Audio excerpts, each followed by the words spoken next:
Hey, what's up guys and welcome back to Anime King. And today I'm going to be giving you part 15 of What If Naruto was the same age as Itachi. Remember to get this one to 200 likes as usual. Share this to all of your friends in your social media platform. And also remember, if you're new and this is the first time you hear my voice and you enjoy the videos on both Anime King and Anime King 2, go ahead and click that red subscribe button and become part of the Anime King family. And thank you for all of your help and support. Remember to comment down below and tell me if you're new. I'll be planning talking back to all of you guys. So yeah, without much further ado, what do you say we begin this new episode? Start the intro.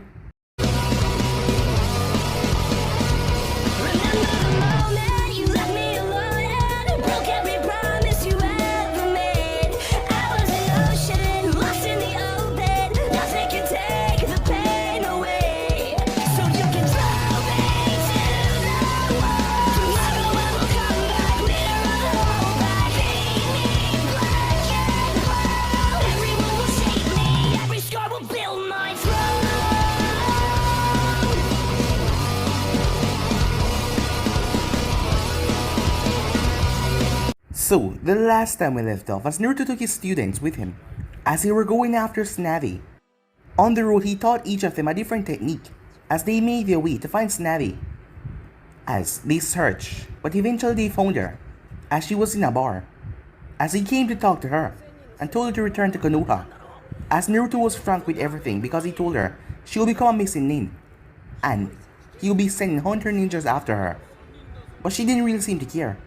But he then made a bet with her, a strength bet, but she thought that she was going to win.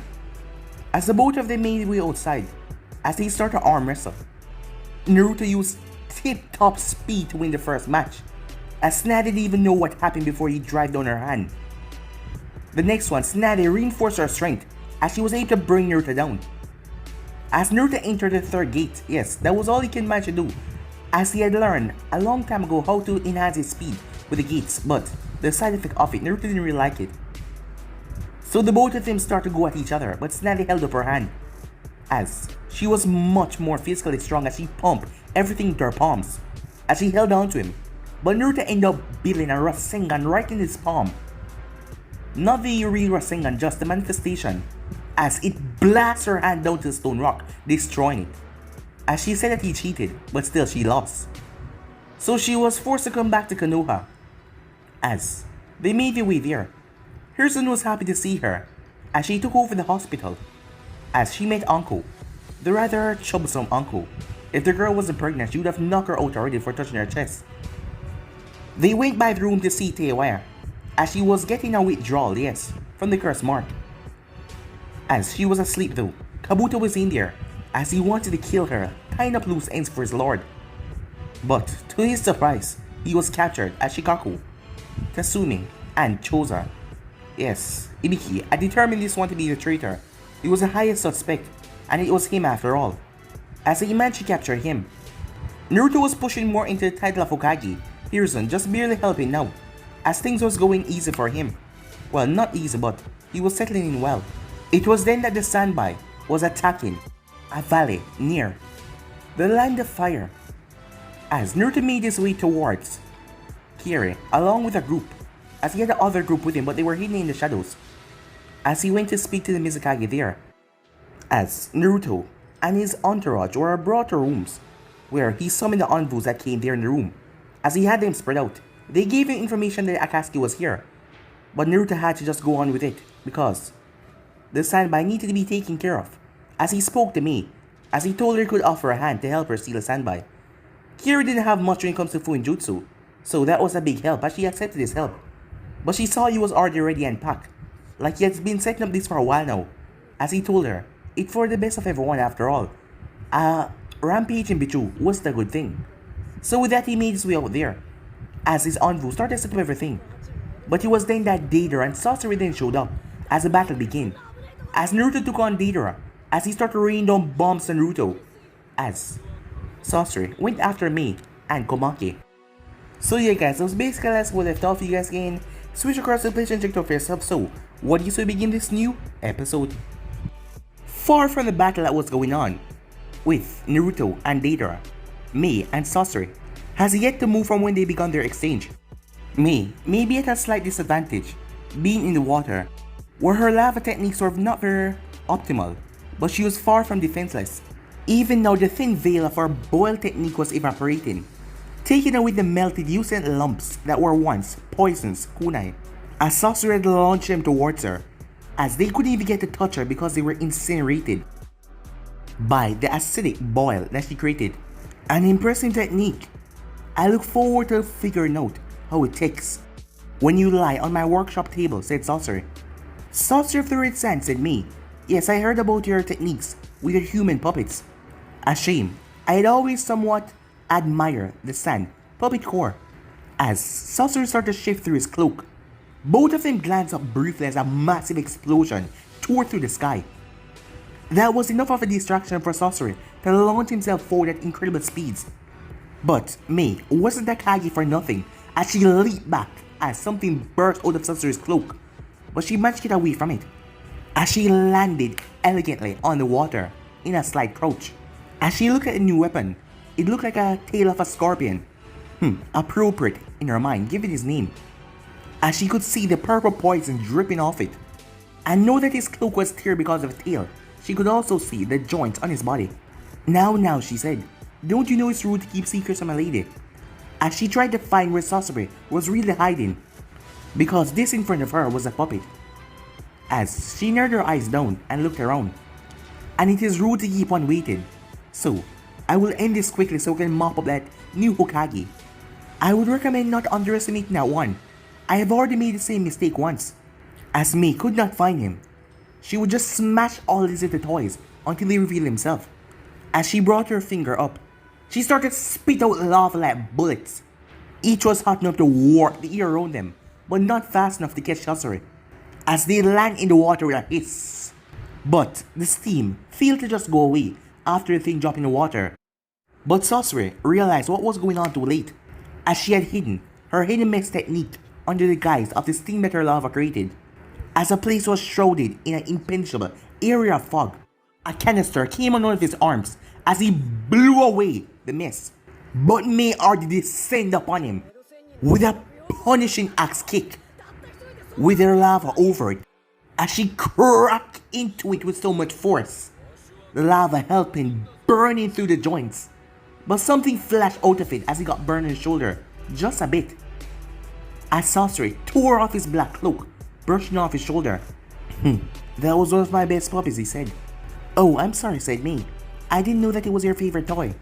You will have as much opportunity to replace him when all is said and done, said Sasori. 2 boys in a row. What kind of woman do you take me for, young man, she asked, as she hid her surprise at Sasori's appearance.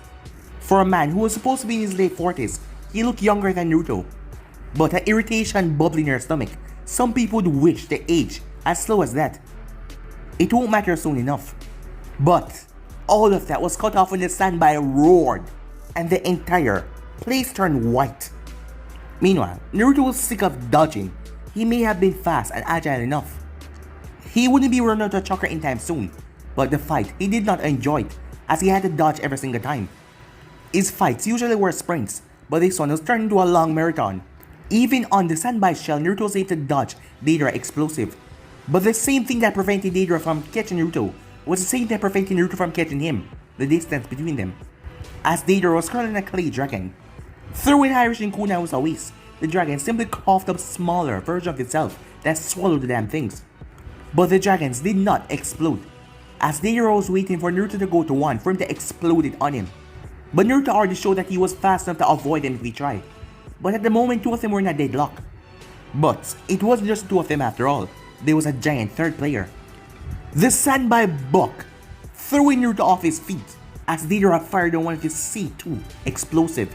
But the standby tail smacked into it as the thing exploded. But the standby was unharmed, but he was pissed as his tails came over his head. As the standby released a stream of water that ripped through the air, Deidara tilted his head to the side at the last moment, because if he didn't, his head would be burst clean off as he had to dive with his bird. As Naruto had to dive off the thing back as well, as he used a water jutsu and blew himself out of the water as he landed right next to one of his envoys. and yet again he was wet. As he could see everything from there, Sanbai turned its full view on Deidara. As the three deadly streams turned towards Deidara, as he tried to stop them with his explosive, but his explosives were being withered down to nothing. Deidara started to grow desperate as the three streams merged into one that was so powerful if it touched him, he would be gone.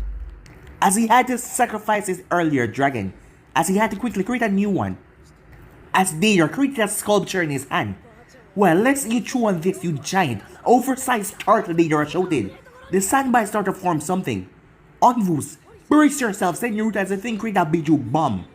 It was launched up in the air and Deidara dropped his new creation, a sculpture, as it looked like a small bird wrapped up with his wings. For a moment, the entire sky went white, and everything seemed to just stop. As Naruto created a massive water wall, as quick as possible as a massive heat wave teared through the entire area.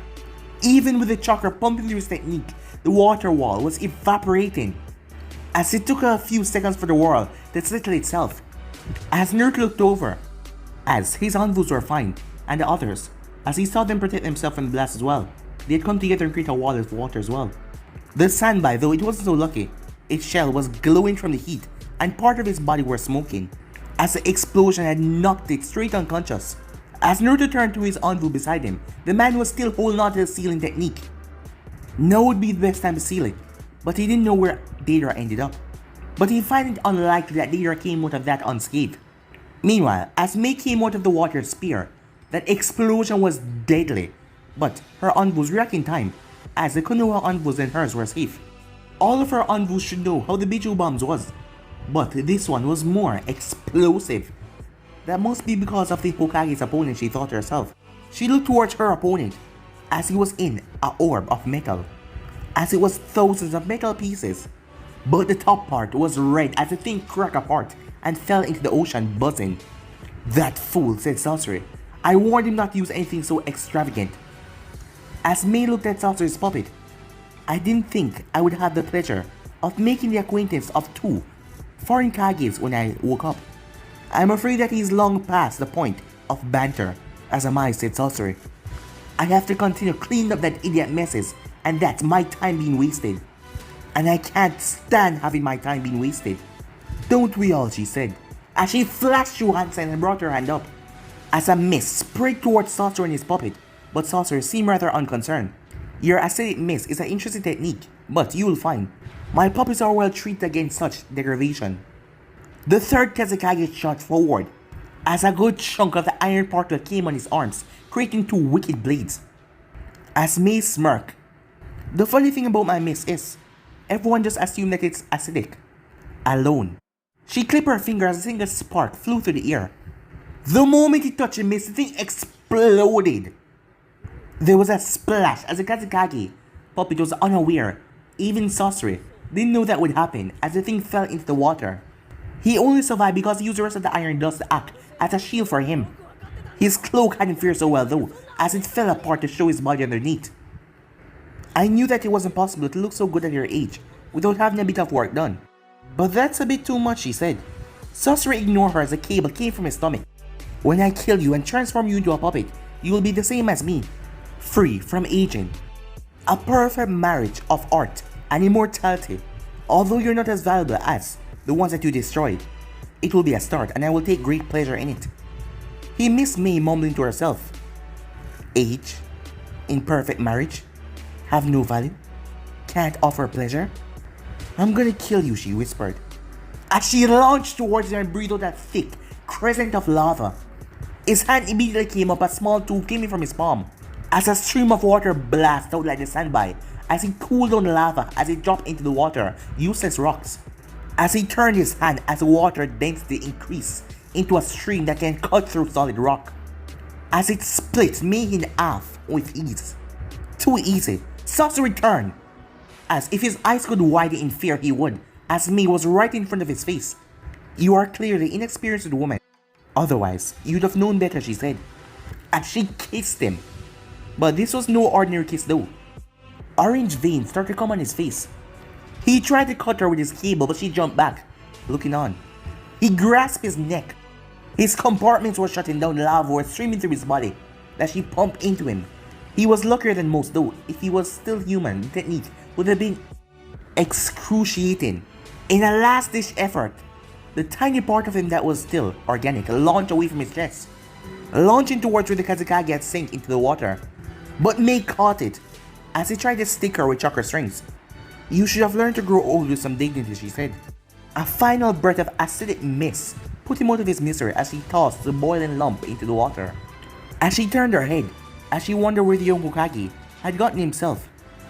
Seeing that Naruto could not see Deidara anymore, he went around the battlefield, as he also made sure to thank the Kira ninjas that protected a few of his Anbu members, as they risked their life to do that. They were surprised by that when he thanked them, but they did save his people, so he wasn't going to let some of that pride get in his way. As Naruto made his way towards Komaki, as she was still a part of the sealing matrix as well. The moment he stepped away from her, he felt something just itched at the back of his mind. He tilted his body just in time as a hummingbird exploded out of the water. As it was not alone, as insects started to swarm out of the water as he flipped and jumped and dodged, as the thing was pushing him back straight towards the line form of the Biju. As Naruto was surrounded, he flashed towards the sand by his back. But Deidara smirked as he jumped towards Naruto, his body all turned to clay as he wrapped around Naruto tight. As he knew that Naruto would not let his subordinate get harmed, and he would only flash to the place that he marked. And that was the sand by his back, and now the clone attached to him tight, as Naruto was captive in the clay. It was only then that Deidara came down and hopped off his bird as he landed in front of Naruto. His hair was singed badly, and one of his arms were broken, but he was still grinning madly. "I knew it, not so tough to survive after all. But to survive my Tier 3, that was just impressive. I'll give you that, okay?" said Deidara, as his hand was held in a half-arm seal, a warning that if Naruto tried anything, he would detonate the clay. "But look at you, a Hokage at the mercy of my art. This is how things are supposed to be. Soon, all of the world's leader will understand that true art is an explosion," as he swept his other arm wide. "Guts!" But nothing happened. As Naruto started to laugh. "You forgot something about leaders," said Naruto as he flexed his muscle and broke through the brittle clay. They are rarely ever alone. As Deidara found himself stuck in place, vines from the sandby shell had him. He quickly reached into his pouch and molded a bird. But the moment he let it loose, a Senbon pierced right through it that was covered in lightning chakra. A moment later, and two swords at his throat as he was forced down to a kneeling position. He could only glance at the four Anbus that appeared with disbelief. But that, as he looked over to one of the operatives that were standing there, it then poofed away, showing a clone, waving at him. As Naruto could have had his clones perform the sealing from the start, but they were so much fragile, and one of them getting hit could mess up everything, because they would dispel. Once the matrix was set though, Naruto wasn't really fighting, as he had his clone work on everything the Anbus were useful in other ways. As Naruto stepped forward and came in front of Deidara, who was trembling with barely suppressed rage. "Your art is derivative and uninspired." As Naruto knocked him unconscious. "Hokage-sama," said Komaki. "That was just awful," she said, disrespecting the poor man's art, as she saw the look on Deidara's face. As Naruto simply gave her a smirk. After 15 minutes, the sealing process was done. "Well, that was eventful," said Naruto, as Mei walked up to him. Both had sent their envoys to help out in the fishing village. A few shinobis can make a big difference in helping with injuries and also rebuilding buildings, especially Tenzo with his Mokiton. He would be grouchy, but he could do the works of weeks or months in just 1 hour. The village would probably be in a better condition than it was in. "Quite," said Mei. "I understand that you even managed to take him captive. I will find out if it was the right call when we get back to the village. It will be nice to finally put a pin in the Akatsuki though." Mei chuckled as the two of them watched the reconstruction. "That I can understand," she said. "Sasori wasn't able to capture then," said Naruto. "I wasn't in the most merciful mood, and Akatsuki has something of a reputation in our country. Besides, I doubt we could get anything from whatever that man had turned himself into. Better just to be rid of him." As she glanced towards Naruto, "Perhaps the terms of our negotiation can be altered somewhat. An exchange of information, perhaps. In the interest of international security though." Naruto smirked as he watched a house grow from the ground. "It will certainly be useful not have to constantly reinvent the wheel," said Naruto. "I'm sure that we can work something out. And on the note of renegotiation, there's a small matter of a standby that we need to address." As he became serious, as Mei's tone became serious as well. Tread lightly, Hokage Dano, she said. As Naruto turned towards her, she saw nothing of the stoic Hokage that she talked to in her office earlier. I'm going to drop the charade with you, Mei, he said. I want to walk away from here with the standby, as he had a large scroll on his back. That's a tall order, Naruto. And I feel I should remind you that we're currently in my borders, and I'm less than able to tread today. I'm not threatening, said Naruto. I'm actually willing to make it quite profitable to you. A Jinchuriki is worth no amount of money. If you haven't noticed, they're quite limited. As Naruto chuckled a bit, yes, you can say I'm quite familiar with the idea. As she looked a bit abashed. Naruto's status was not really a secret after all, to the upper organizations of other villages around. But it was hard to talk about because he never really used the power of the beast sealed inside of him. It was so easy to see him as a return of Yellow Flash, but forget what is most dangerous about him, that he had the most powerful Biju inside of him. He didn't even use that power and yet he was already so, well, great. My point stands. I wasn't offering money. How much does your village really need that Jinchuriki, Mei? As he set the large scroll down as he placed a hand on one end. Especially this one, after your recent difficulties. What you need is aid. Not in a charitable sense, I wouldn't presume that much on you. But favorable trade agreements, cooperation, exchange of information. That is all in my power, he said. That's a lot to throw away so early, said Mei. I've been told I'm quite charismatic. I hope I could weather this. You're really serious then about the cooperation between our village. Something tell me that this isn't just some sham to keep each other away from our throats. My father believed that the entire world could experience peace someday. Something that was passed on to him from his own teacher. I like to think myself a bit more pragmatic, but it's still a nice future to look for. So here I am, finally in a position to start forging events. In that direction, why not take it? As the next few seconds were crucial, as he looked at her, until she rolled her eyes. You know, against my better judgment, I find myself believing you. As he was happy to see that smile return, as she leaned in closer. You do realize this would not stop me from clawing everything you can imagine from these future negotiations. I don't doubt it, said Naruto with a chuckle. So consider your intensity on the matter. I consider that you have a Jinchuriki in mind before you get back home. If I have my way, the standby will stay exactly in this scroll, forever if this need be. Mei looked at him. He had that power to seal it inside a Jinchuriki, making Konoha more stronger, but yet. You are truly a strange man, Naruto Namikaze, she said. I try, said Naruto as he glanced back towards the reconstruction, as it was already making way. So, allies then? Mei put a hand to her chest. Now, Hokage-sama, when did I ever say anything about alliance? As Naruto kept up the mark. I believe it was when I agreed to take on a Biju for you, and a little heartfelt chat just now. I'm sure I have no idea what you're talking about, she said. Of course, said Naruto. Time skip. As Naruto walked out of the council chamber, with a large scroll of a standby still on his back, many wanted a new Jinchuriki in the village. They consider it a waste of asset after all. Mei would demand a lot. Because she gave them her Jinchuriki and she'd be coming for negotiation talks, and things that would better her village. But Naruto was not willing to seal it inside of anyone. But Naruto, Jiraiya, and Danzo was the only people that could do the sealing in the village. And at least they had common sense to know that it was not a good idea handing Danzo a Jinchuriki.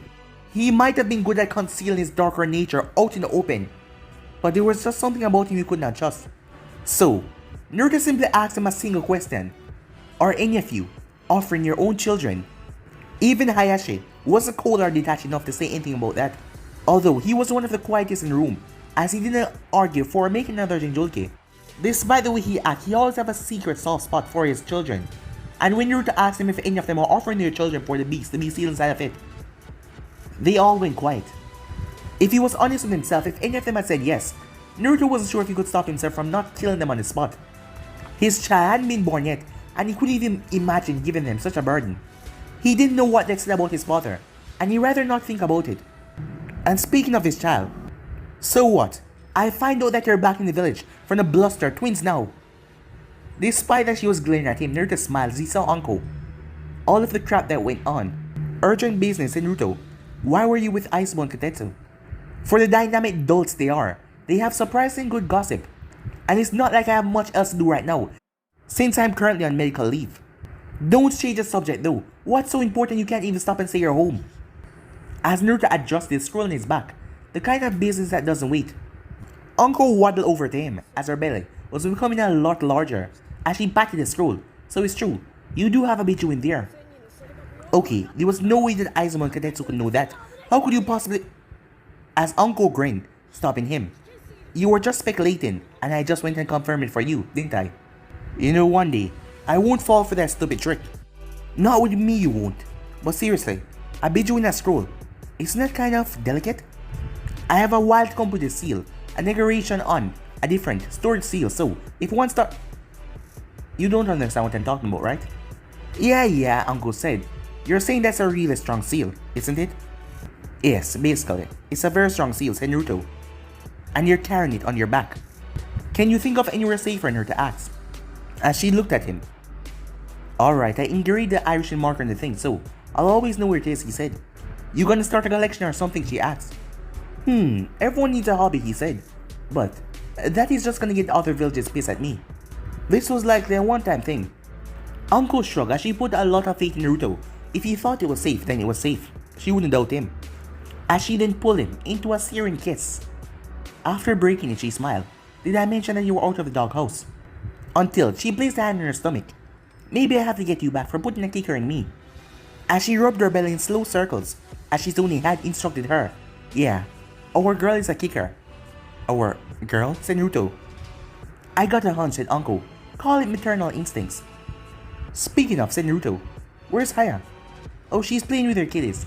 As Naruto gulped, when Haya played, yes, it was quite dangerous. Well, at least it was good training for his team.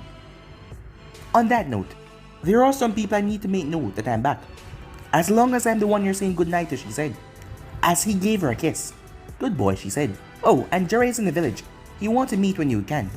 Naruto clicked his tongue. Jiraiya wasn't exactly in his good books.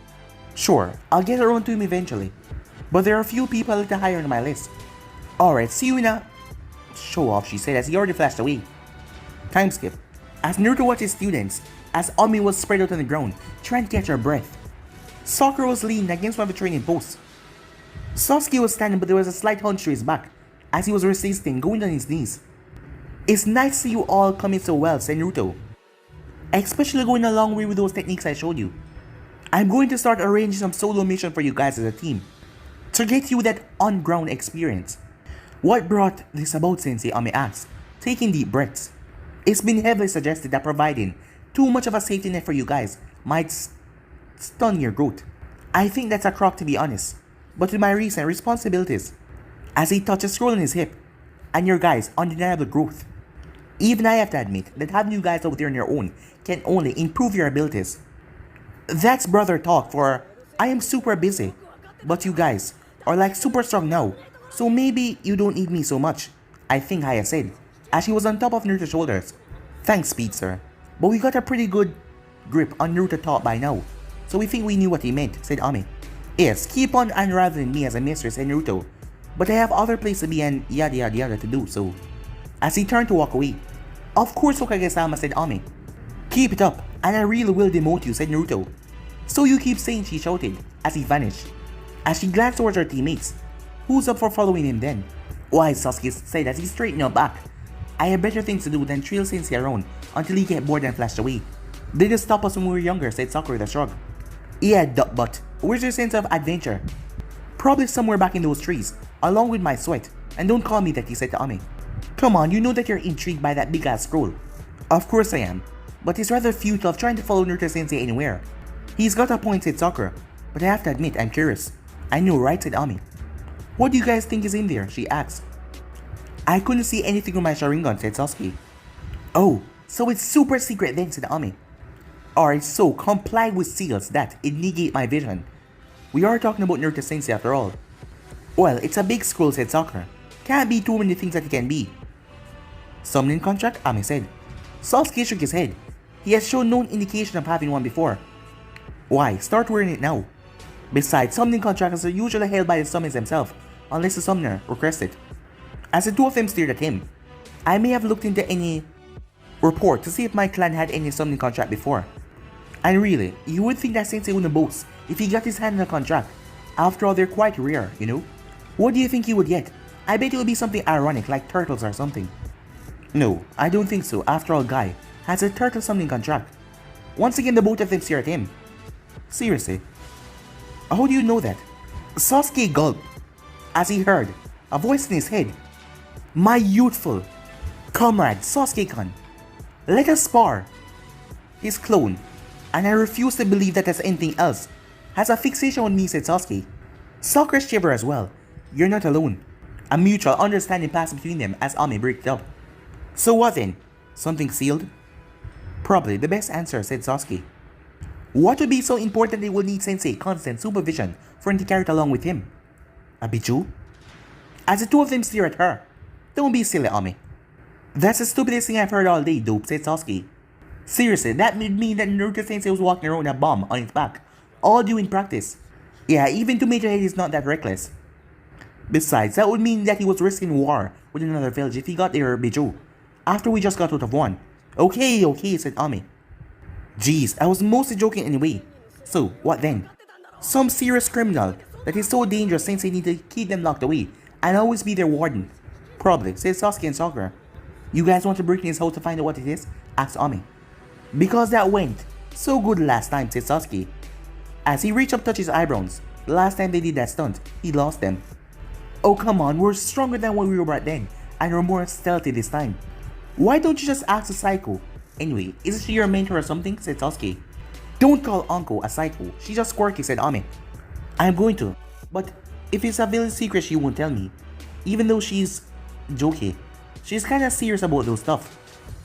No kidding, said Sakura. Also, the last time we broke into his house, and you came out all flustered, what happened to you? You haven't told us. Oh, it's just nothing, just a misunderstanding. So, who's up for ramen, she said. As the both of them just sigh. As long as it's not that cardboard from Shichiro's. No way, I'm never taking Kiba recommendation for food ever again. If it's not Ichiraka ramen, it's nothing, said Ami. Fine, the two of them said. Meanwhile, despite his student belief that Naruto teleported away, he did not. As he was rushing from rooftop to rooftop. It was because of Haya. Yes. She loved the instant travel, but it was just too quickly over. She loved when he ran around with her. And moving from rooftop to rooftop with sharp turns with exhilarating speed. As she was laughing, her hands up in the air as she was cheering him on. But he came to a slow stop when he made his way towards the hot springs, as he had to get to Jiraiya eventually. And where else would he find the pervert? Big brother, more! Your runs keep on getting shorter and shorter. As he took her off his shoulder and put her down, as she crossed her arms. Burden of the hat I freed. I like to think I make up for it to her quality, he said. Stupid hat, she said. Despite the day when he come home wearing it, she ran around the house with it on. Maybe, but I'm not just gonna say that, said Naruto. And besides, you're getting a bit too big for her runs. And soon you won't even need me to go that fast. And it wasn't even far off. She was picking up the techniques that Naruto used to add to his speed. And it was blending in with her genetics. As Naruto really wanted to meet the adult of her clan, they must be a sight to hold. No, Haya said as she wrapped her in his leg. Okay, maybe not that soon. As he tickled her under the arm as she released him. As he was glad to learn that trick. I'll always have time to run with you, even when you're too old for my shoulders. She buried her face into his chest and mumbled something that sounded like never, as it made him chuckle. I can't imagine you like Gigi, she said. As she tried to squint to imagine wrinkles on his face. Don't try too hard, I like the way I look. Now come on, I brought you for something fun. Remember Jiraiya? Froggy pervert, she said. That's him, he's around here somewhere. Probably invisible. I want you to find him. You remember what Uncle taught you to do when you find a pervert? Yeah, she said. Alright, good, go get him. As there was a splash after a while. And then, something hit him hard. As cries of outrage could be heard, as Ami came back with a big smile. As Jiraiya cleaned himself up and made his way over there. What in the hell are you teaching that girl? Rubbing a bruise mark on his cheek. I didn't build a weapon, I just aimed it, said Naruto. You're sounding more and more like the old man with each passing day. How's the hat? Starting to feel like a news yet, said Jiraiya. You know, some people don't run from responsibility like it's an angry ex. You know, you practically helped raise one. Jiraiya seemed to wave him off. Yeah, Minato always did have a bit of a murder complex. Nice to see it in genetics. Maybe you would know more about it if you didn't spend your third of your day crouched in a peephole position, spying on girls third year age. Well, I would go for girls half my age, but the male thing is a bit morning, she said. And I hear that you're trying to break into that genre yourself. If that's your own weird way of congratulating me for my kid, Thanks, said Naruto. Where's the mother-to-be anyway, said Jiraiya. From what I heard, probably getting chum with their old teammate. They seem to have gotten close. That is disturbing news. Although the story, how you managed to get Tsunade here, I really want to find out. I did want to talk to you about something else. I'm not signing a toad contract. I don't know why you're so persistent about this. No, not that. You made your point more than clear. I actually want you to know that I've scrunched up some lead about this Bratz clan. Haya stuck her tongue out at Jiraiya before the words sink in. You phoned my clan? Maybe, can't say for sure. It's a lead. When you told me to keep an ear to the ground, I keep getting reports of a bunch of silver gear people who passed through town long enough to buy food and supplies before moving on without a trace. There was nothing concrete for a while, and no pattern to their movements. Couple of days ago though, a guy had a strange tidbit about a girl staying behind. Not for long though. A week later she was gone. Not much of a lead, said Naruto, a bit disappointed. As much as he had grown attached to Aya, he wanted to find her family. But here's the kicker, she didn't go alone. She ran off with one of the village bachelors. Probably first love thing. But if they're gone, how does that help, said Naruto? Kid, these guys are a nightmare to track because they're so fast, right?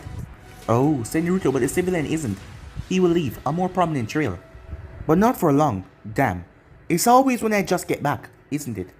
If there's a trail and I'm warning that's a if, it won't go so cold quickly. It certainly won't miss a night with their family. And I'm telling you on that. You're right, thanks for the information. I can't believe I'm saying this, but I guess I owe you one.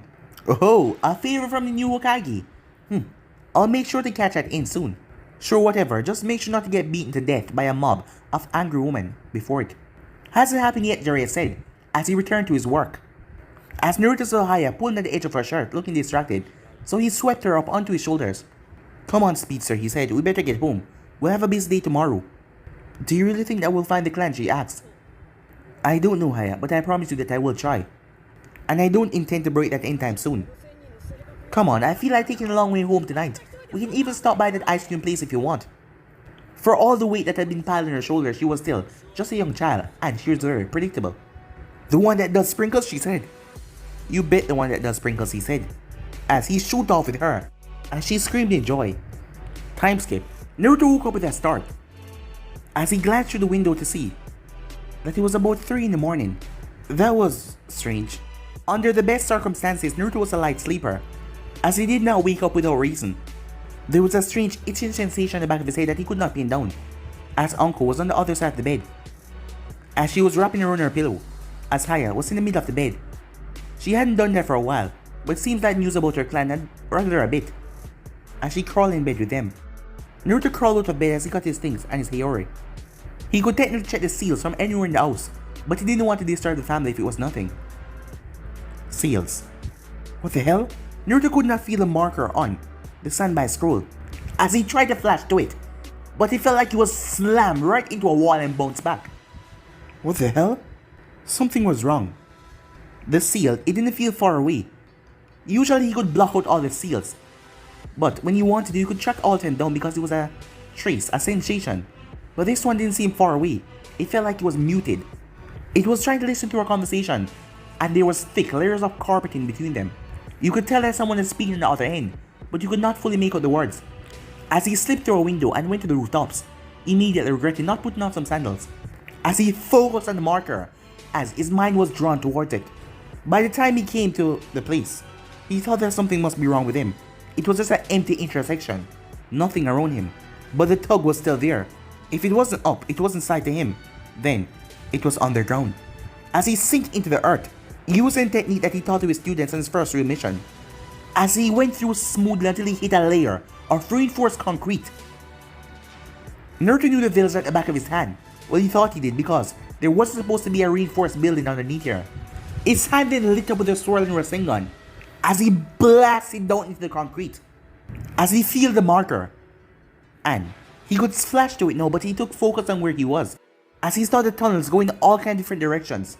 It looked like Envu facilities, but this was no Envu facilities he ever heard of. Where the hell was he? He was in a complex below the village that he did not know about. Someone had done this, and that same person, whoever it was, that person was able to break into his house and steal an object and block his Harishine marker. It required incredible understanding of the technique that he didn't think anyone else had. For one, by the notes on the original Harashin that the second Hokage created wasn't a secret, but his father had tweaked it in different ways, and it was different. But then, on second thought, the thief wouldn't need those notes. The original technique worked on teleportation, but it was clunky, and he took hand signs. His father had made it usable in combat, but he didn't really change much about it, because if someone could figure out a way to block the second Hokage's technique, or any space-time ninjutsu, then it would work on his as well. That was something to think about in the future. For now though, its thoughts led him into a specific location. There was only one figure he could imagine with the motivation, the resource and knowledge to do this, and the gall to pull something like this. Danzo, he growled. As he glanced, no one had come to investigate the explosion. He could feel the pull of the Harashin mortar as he was thinking whether or not to jump there, as he could spend a long while searching this place, or he could not. As he vanished, the scene he appeared into was a vaulted room bathed in orange light. The scroll was to one side linked to a farther ceiling matrix that encompassed a smaller ceiling matrix. As someone was there, it seemed to be a child. He couldn't make out much because of the blank clothing and also the white mask. He could practically feel their pain though, as a person was bowing down. But the person did not make any noise as the orange chakra was flowing into their body. As Naruto was unsure, because he pulled on that chakra before and he could feel the malice and sometimes the burn that came with it. But this person was just there. As he was noticed in a moment as he arrived though. There were 4 other figures, one overseeing the ceiling and 3 others in the room in the corners. As they were all wearing the same clothing, with those blank masks and those grey, blackish clothing. As 2 immediately rushed him, as they seemed like they were expecting him. As the first one tried to grab him, its arm was a purple color. As Naruto didn't want to know what would happen if that touched him. As he intercepted the blow at the elbow, feeling the joint shatter. As he stepped into the man's guard. As he grabbed him by the mask and smashed him into the ground at speeds that would have broken a normal man's neck. The other one didn't even pause at the casual brutality. As he went through hand signs that Naruto noticed, it was the signs of the Yamanaka. As Naruto sidestepped and caught the man right in the solar plexus that sent him sailing. He paused a moment as he looked at the other guard. But there was nothing. The man was just standing there like a robot. The man reached for something in his cloak, but in that single moment Naruto was already in front of him as a knee buried into his chest.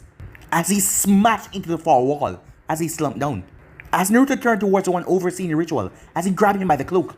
But the man went limp, the telltale of a poison dripping from under the mask, as Naruto released him as he dropped dead.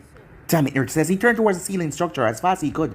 The seal itself was damn shoddy work, as the sealer was going to make sure that the B2 chakra leaked into the Jinchuriki at a stable rate. What they hadn't accounted for was what this would do to the vessel coils. You couldn't just shove chakra into something like that and hope that it would fix on its own. What they could have done was find a way to convert the B2 chakra into something less dangerous. And that was difficult to do even if you were good at Fuinjutsu, but shoving that raw, untainted chakra inside of someone's body that already had a fully developed chakra coil. He looked at the poor soul strapped to the table. He wasn't going to let them die, and trying to reverse this now was a death sentence. Damn it. As he worked steadily, as he started to rewrite the ritual, as he started to connect loose kanji and fix instability, as he used half of it to strain the Biju and half of it to place it on the Jinchuriki's stomach, as it reduced the potency of the Biju's chakra. When the final bit of chakra drained right into the person, as he brought down the ceiling complex and turned it, it would work, yes. She would live. As he found out that it was a girl, as she was unconscious, the ceiling taking its toll. As he pulled off her mask, only to freeze. Spiky, blonde hair. But that wasn't what concerned him at the moment. No, that definitely was not what concerned him. It was her cheeks that had whisker marks on them. Time skip. Naruto was not one to get really furious. Yes, he was always stable and always putting things in jokey moods. He wasn't like the Raikage going around and smashing decks, or like the Shikage might berate you until their ears fall off, or the Mizukage who might threaten to kill you for the slightest thing. But at the moment, he was livid. As he was in the office, it felt like someone kept on turning the heat up and up. Even Jiraiya looked uncomfortable. He had no idea how much of this was Naruto, or how much of this was the fox playing on his emotions. When Naruto finally spoke, his tone was flat, emotionless, as it made it more chilling. I'm gonna kill him. It wasn't a suggestion, he was telling them. Naruto, you know you cannot act rashly, said Hiruzen, as he was disguising his own discomfort about the situation.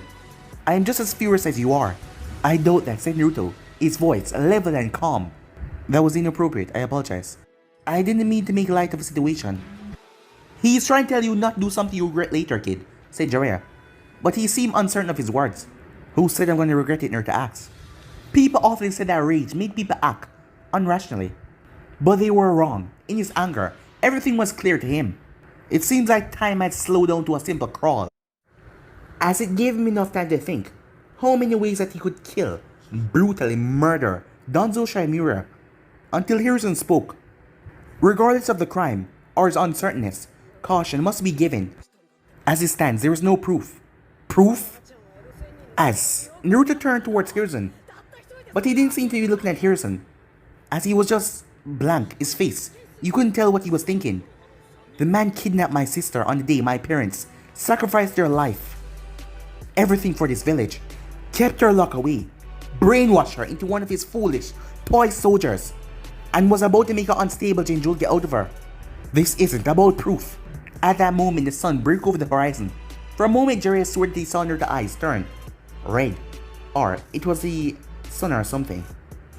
He didn't know. I agree, it angered and saddened me to see how far my old teammate has fallen.